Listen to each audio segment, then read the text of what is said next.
Janji Tuhan itu seperti sebuah tantangan yang harus diraih dengan perjuangan. Jadi Allah tidak membuat kemudahan.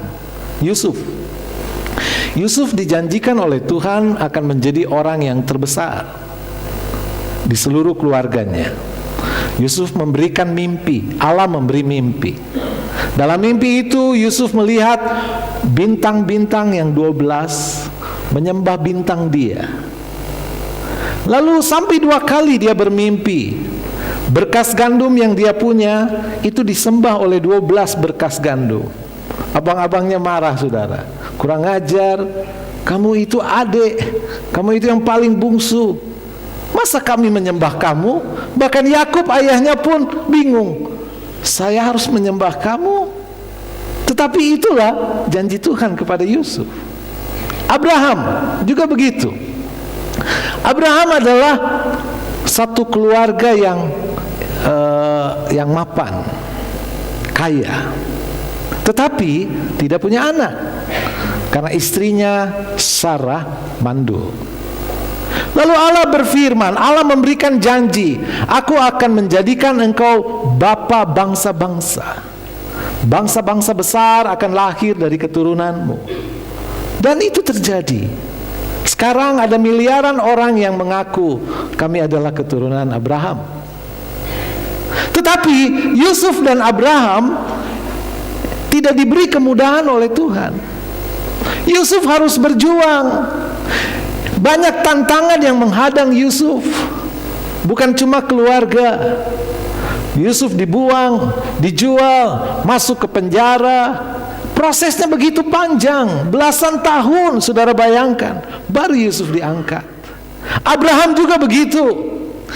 Tidak mudah menjadi bapa bangsa-bangsa. Itu sebuah janji Tuhan.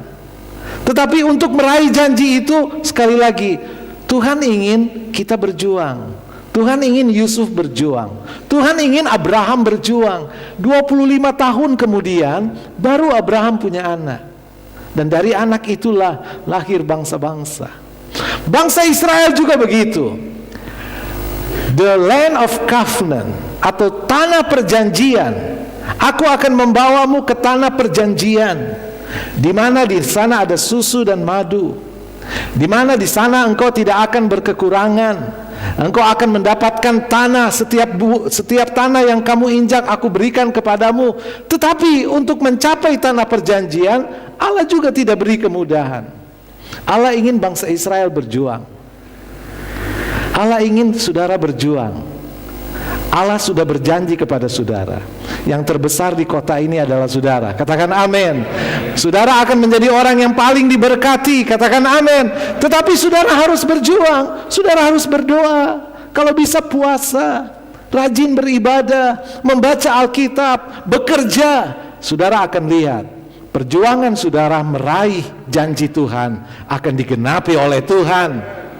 George Foreman adalah seorang petinju. Pada tahun 60-an dia mulai masuk ke tinju profesional. Dia 2 kali juara dunia.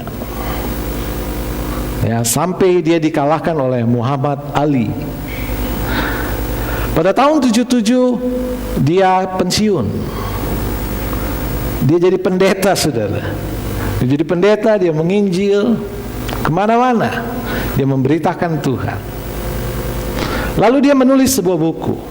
Bukunya berjudul God in My Corner. Kalau di ring tinju itu ada sudut, jadi tempat istirahat. Nah, rupanya waktu istirahat dia berdoa, Tuhan beri aku kemenangan. Itu sebabnya dia membuat buku judulnya God in My Corner, di sudut. Setiap dia naik ring, dia selalu berdoa. Dan di dalam hatinya dia berkata, I believe your promise. Saya percaya janjimu Tuhan, engkau akan menambahkan gelar juara kepadaku. Pada tahun 87, pada usia 45 tahun, dia kembali naik ring. Dia adalah petinju tertua di dunia. Menang. Rahasianya, dia percaya kepada janji Tuhan yang akan memberi kemenangan. Jadi janji Tuhan itu buat saudara. Janji Tuhan itu jelas buat kita. Semua janji kesembuhan, janji berkat, janji kekayaan, janji kesejahteraan. Tapi saudara harus berdoa, saudara harus puasa, saudara harus baca Alkitab, saudara harus rajin beribadah, dan saudara harus rendah hati. Katakan amin. Maka saudara akan lihat kuasa Tuhan dinyatakan, janji Tuhan dinyatakan dalam hidup saudara.